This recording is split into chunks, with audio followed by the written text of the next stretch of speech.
A split vote during a Gainesville City Commission meeting last week has put the city on pace to become the first in the state to eliminate single family zoning, which some also refer to as exclusionary zoning. The 4-3 vote calls for small scale multifamily housing throughout the city, which will affect up to 63% of Gainesville's residential properties.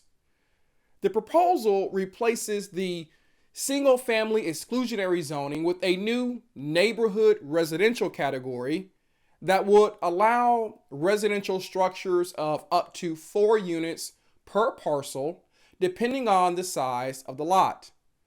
Buildings, however, cannot be more than 2 stories tall.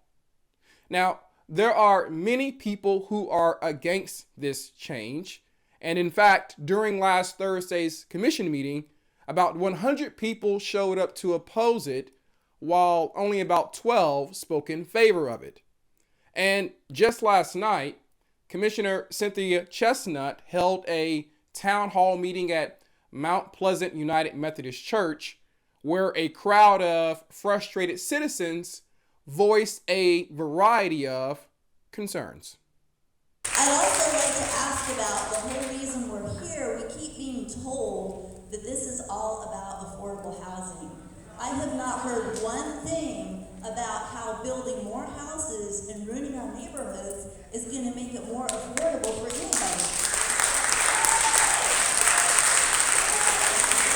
So my question, and I do have a question, especially to the city commissioners who are in support of this plan, who we've trusted and who are currently taking advantage of us in our neighborhoods and making them more unlivable. Yes, but my question is, if we're supposed to believe that this is truly about affordable housing, why haven't we heard anything about it's only going to be for people who have a certain income? Why, it's only going to be by application for people who are under-resourced and people who actually need this help? That's my question. Why haven't we heard anything about it? I was talking with one of my neighbors today, complaining about my light bill at $400. Well, when I finished talking with her, I have no more complaints because her light bill was $800. She said it had doubled. So my question is, I heard by way of the grapevine in Azalea Trails that the reason our utility bills are so high is because they don't have enough meter readers. So do we have somebody sit downtown in an office guesstimating how much our light bills are?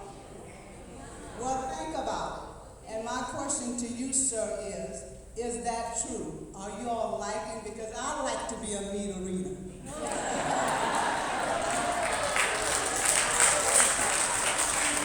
So back to, so the meter readers, let me step back a little bit. I'm going to share a little bit more later. Understand this summer how hot it is.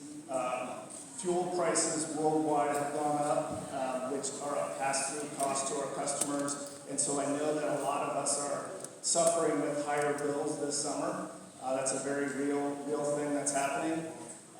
One aspect of that is what you mentioned, which is we do have a shortage of some of our meter readers, a lack of those readers, which has led to some longer billing cycles. So what that means is typically we try to read your meter every 30 days or 31 days. So with a shortage of some of those meter readers, it has gone longer. And so we had a choice to make earlier this summer, which was to allow for those longer billing cycles, which has happened, or do what we call an estimated read. And what an estimated read is we look at your average use.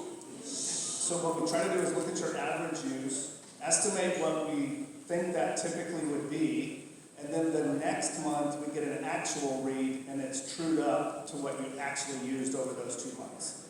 And so that was a choice. I would say it was a very difficult choice because the choice was either have longer billing cycles or estimate those reads. And so we've done that in a very limited area.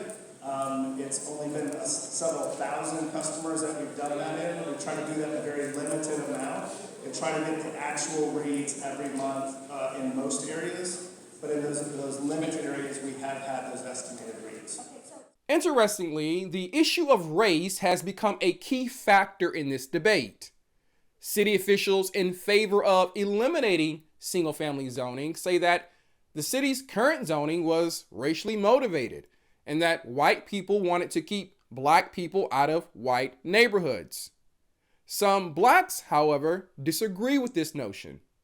But for more of my reporting dealing with the racial component, please be sure to check out my story on debate on exclusionary zoning limits for Gainesville neighborhoods goes back to Jim Crow era.